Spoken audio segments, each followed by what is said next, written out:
There's a moment that comes in every person's life when they realize something profoundly unsettling about the world. It's not usually a dramatic realization. There's no thunderbolt, no sudden epiphany. Instead, it's quiet, almost insidious. You're sitting in a meeting or standing in a room full of people you thought you understood, and you suddenly see it all clearly. The invisible game being played beneath the surface of every conversation, every handshake, every smile. The rules that nobody talks about, the mechanics that actually determine who rises and who falls. And in that moment, you understand that everything you were taught about getting ahead might have been incomplete, or worse, designed to keep you exactly where you are. This realization is what brings us to Niccolo Machiavelli, a man who lived 500 years ago but whose understanding of human nature and power dynamics remains shockingly relevant to every single one of us today.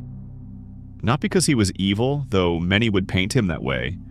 Not because he advocated for cruelty, though his name became synonymous with ruthlessness. He remains relevant because he was willing to see the world as it actually is, not as we wish it to be. He was willing to write down the rules of the game that everyone plays but nobody acknowledges. And most importantly, he understood something that separates the people who shape their destiny from those who simply respond to circumstances. The relationship between your perceived value and your actual power.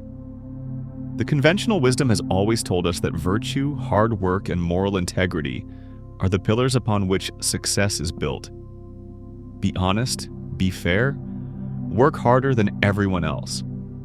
Play by the rules, help others. And somehow, through this perfect storm of goodness, you'll rise above the rest. The world will recognize your merit and reward you accordingly.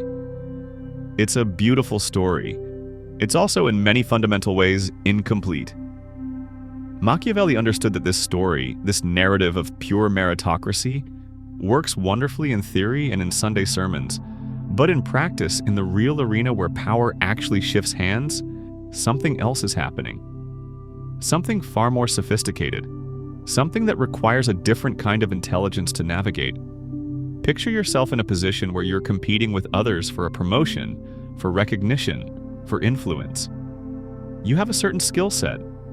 Maybe you're genuinely talented. You work long hours, you produce good results. And yet, somehow, someone with perhaps less apparent talent rises past you. Someone who seems to have better luck, better timing, or, and here's where it stings, better visibility, better relationships, a clearer sense of how the system actually works. What Machiavelli is teaching us is that your actual value in the marketplace of power isn't just what you do. It's what people believe you can do. It's how you're perceived. It's the narrative that exists about you in the minds of decision makers. And more subtly, it's your understanding of how to position yourself within the existing power structures rather than standing outside them, waiting for recognition to arrive like a gift from the heavens. This isn't cynicism, though it sounds like it at first. This is clarity. This is the difference between being naive about how the world works and being strategic about it. And the beautiful part, the part that Machiavelli really understood, is that understanding the game doesn't require you to become someone you're not. It requires you to understand yourself and your environment with honest eyes. It requires you to recognize that perception is not shallow, it's fundamental.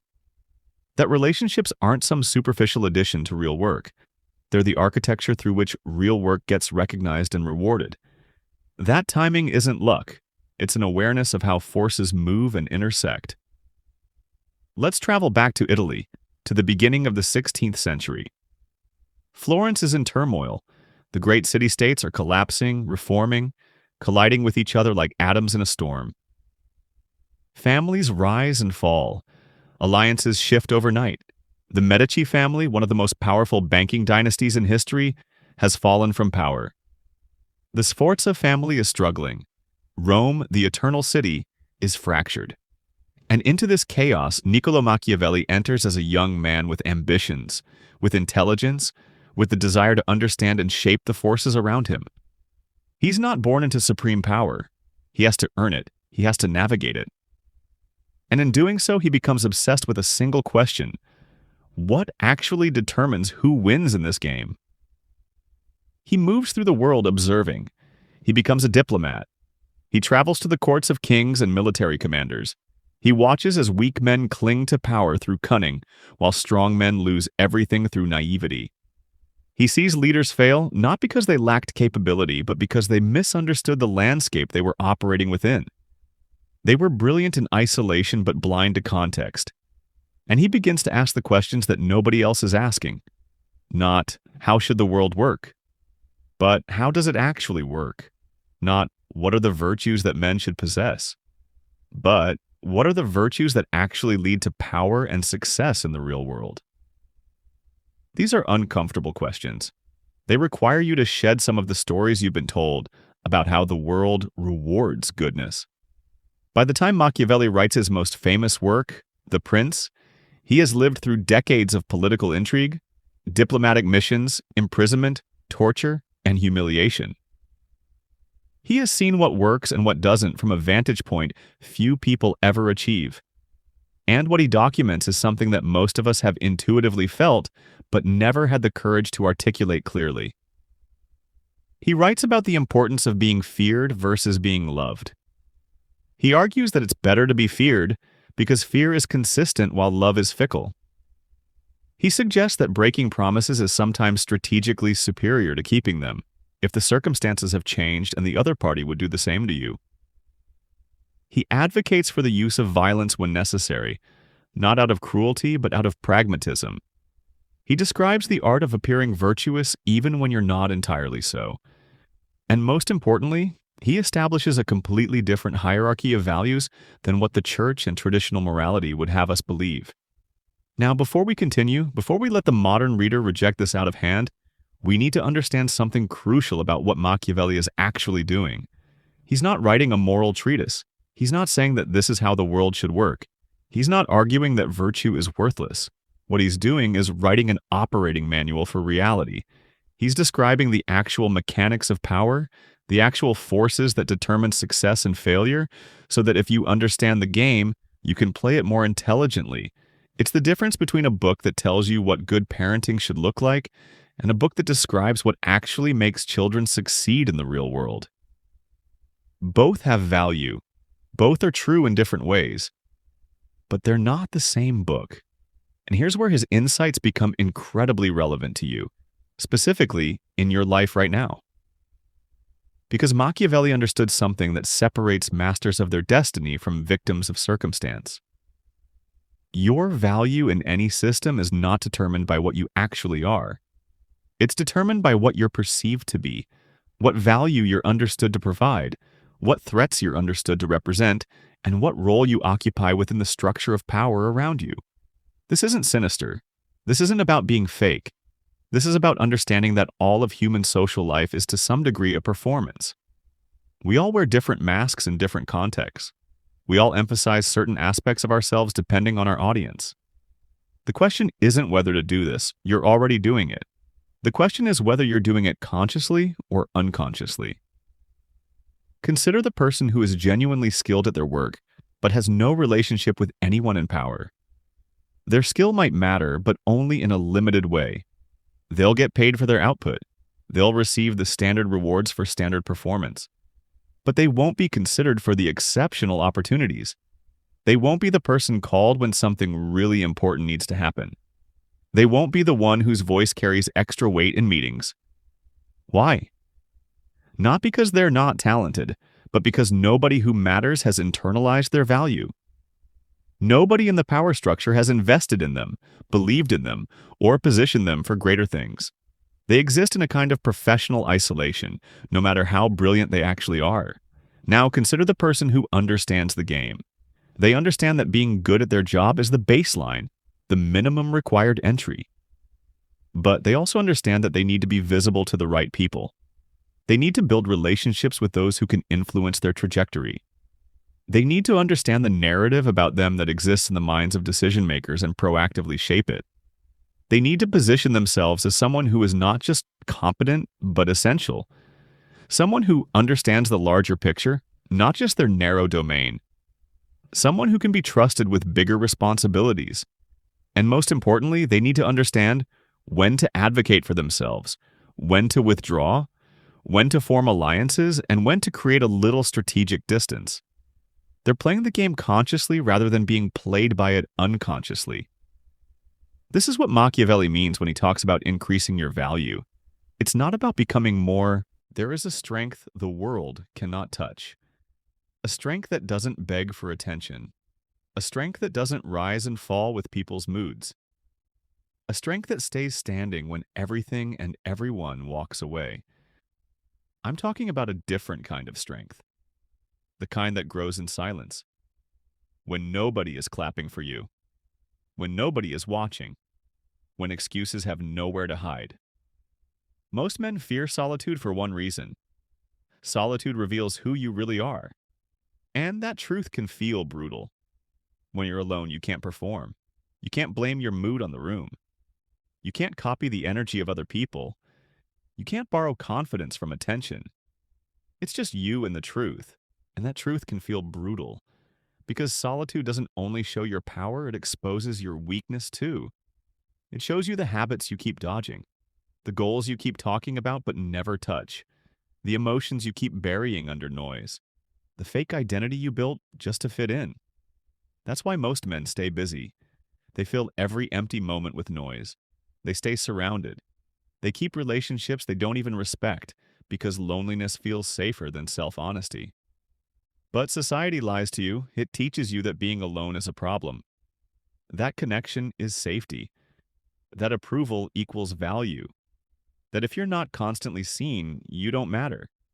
And that lie creates weak men. But the real masters of power, they understood something different. They understood that solitude is not abandonment. Solitude is preparation. It is where weak identities collapse and unbreakable men are forged. Because in solitude, you're not distracted by what people think. You're not controlled by emotional dependency. You stop chasing validation like a hungry dog. You start seeing patterns. You start thinking clearly. You start moving with control instead of craving. Solitude teaches you to stand without support, to decide without permission, to build without applause. And once a man learns that, he becomes dangerous in the best way. In this video, you're going to learn 7 dark power lessons about solitude that most men will never understand. How isolation builds mental dominance. How it forges emotional independence. How it gives you strategic control over your life and future. Stay with me because when you understand this, you will stop fearing being alone and you'll start using solitude like a weapon. Before we go deeper, I want you to drop this affirmation in the comments. Write it down. Say it out loud. Silence makes me strong. Post it right now while you're thinking about it because the first step to change is committing to it publicly. Now let's dive in. The first dark power lesson is this. Solitude reveals the hidden version of you. The person you are around others, that's not actually you. That's a performance. That's a costume. That's a character you play to survive social situations. Think about it. You laugh when you don't find things funny. You agree when you don't actually agree. You hide opinions that might make people uncomfortable. You smile through conversations that bore you to death. Why? Because humans are social creatures and we've learned to adapt. We mirror. We adjust. We bend ourselves into shapes that fit the group. We become chameleons just to feel like we belong.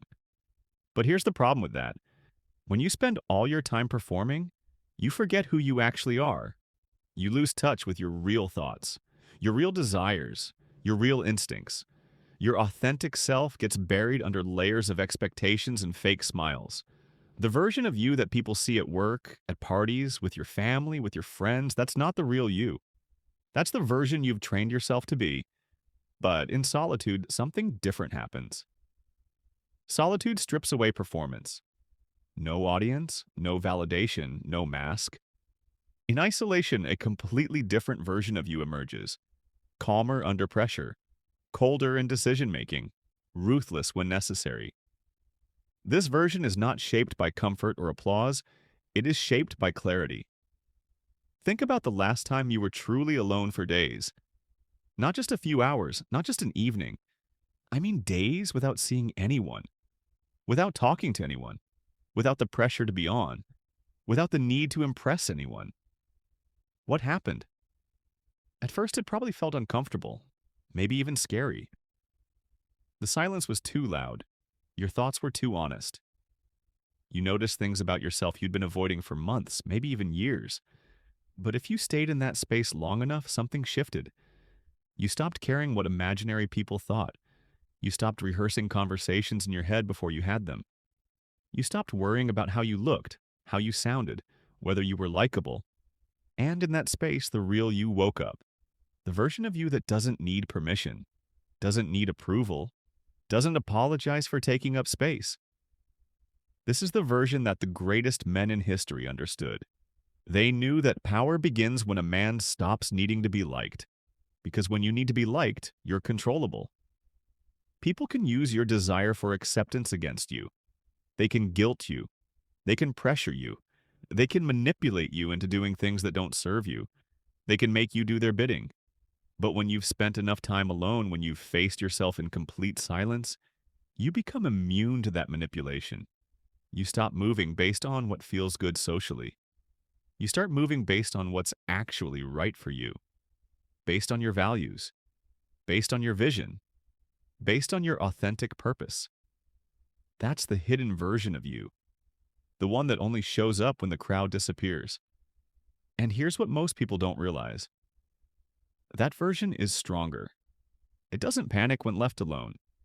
It doesn't fall apart without constant reassurance. It doesn't need to fill silence with pointless noise and endless scrolling. It sits in the discomfort and waits. It observes. It plans. It thinks strategically about what it actually wants from life. Solitude is where you meet the man you're supposed to become, not the one society trained you to be, not the one your parents expected you to be, not the one your peers want you to be, the one who was buried under years of trying to fit in, the one who was suppressed by 1,000 little compromises. And once you meet that version of yourself, everything changes. You walk different, you talk different. You move through the world with a quiet certainty that intimidates people because they can feel it. They can sense that you're no longer playing the game. You're not competing for their attention. You're not begging for a seat at their table. You've built your own table, and you're sitting there alone, completely fine with it. That's power. That's the hidden version, and it only comes out in solitude. So drop this affirmation in the comments if this is resonating with you. I become real alone. Now let's move to the second dark power lesson, and this one is crucial because most men get this completely wrong. Solitude is strategy, not loneliness. Let me clear something up right now because this distinction changes everything. Solitude and loneliness are not the same thing, not even close. Loneliness is what happens when you're surrounded by people but feel disconnected, when you're in a relationship but feel unseen, when you're at a party but feel invisible. Loneliness is the pain of wanting connection and not having it. It's passive. It's something that happens to you. Solitude is different. Solitude is a choice, a deliberate decision to step back, to pull away, to create space between you and the noise. Loneliness is weakness. Solitude is strategy. And this is where most men get it twisted. They confuse isolation with rejection. They think if they're alone, it means nobody wanted them, so they avoid it. They keep themselves constantly surrounded, constantly distracted, constantly plugged into other people's energy. They fill their schedule so completely that they never have to sit with themselves. They're running from solitude like it's something dangerous. The person who is completely dependent on their current job, who has no other options, who couldn't leave even if they wanted to, that person has lost the game already.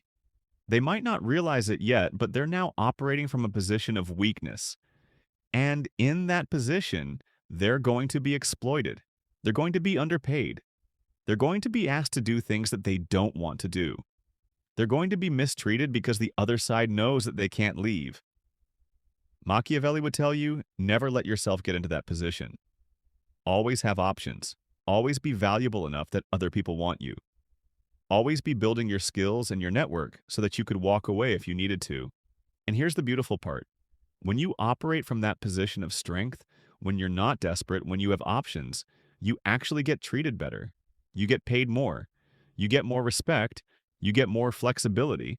Because the people around you can sense whether you're desperate or whether you have alternatives. They respond to that. It's like the difference between negotiating when you're willing to walk away and negotiating when you desperately need the deal. The outcome is completely different. When you're willing to walk away, you get better deals. Now let's talk about positioning, because Machiavelli understood something that many people miss. Your actual power isn't just about what you do. It's about where you're positioned within the structure. Someone who is in a central position, someone who connects multiple groups, someone who has access to information, someone who is close to decision makers, that person has more power than someone who is technically more skilled but positioned on the periphery. It's like the difference between being a genius mathematician working alone and being an average mathematician who sits next to the CEO and has their ear. So part of controlling the game is understanding the structure of power in your environment and positioning yourself strategically within it. This might mean moving into different roles, different departments, different companies. It might mean building relationships with people in different parts of the organization. It might mean volunteering for high visibility projects. It might mean making sure that the right people know who you are and what you can do. It's about being in the conversations that matter, being in the meetings where decisions are made, having a seat at the table where it counts. This is not about being pushy or aggressive. This is about being strategic about where you place yourself. It's understanding that if you're always in the back of the room, you'll always be overlooked. If you're always in meetings that don't matter, your voice won't matter. If you're always working on projects that the leadership doesn't care about, your brilliance will go unnoticed. Machiavelli would also tell you to understand your enemies and competitors clearly. Know who they are. Know what their strengths are. Know what their weaknesses are. Know what they want. Understand the game from their perspective. And most importantly, know whether you're actually in competition with them or whether you're just assuming you are. Because sometimes what feels like competition is actually just scarcity in your mind. Maybe there's enough for both of you. Maybe you're not actually competing for the same thing. Maybe you could actually be allies instead of competitors. The person who sees others as enemies is often locked into a scarcity mindset that limits their options. But the person who understands that some people are allies, some are competitors, and some are just indifferent, that person can navigate the landscape more effectively.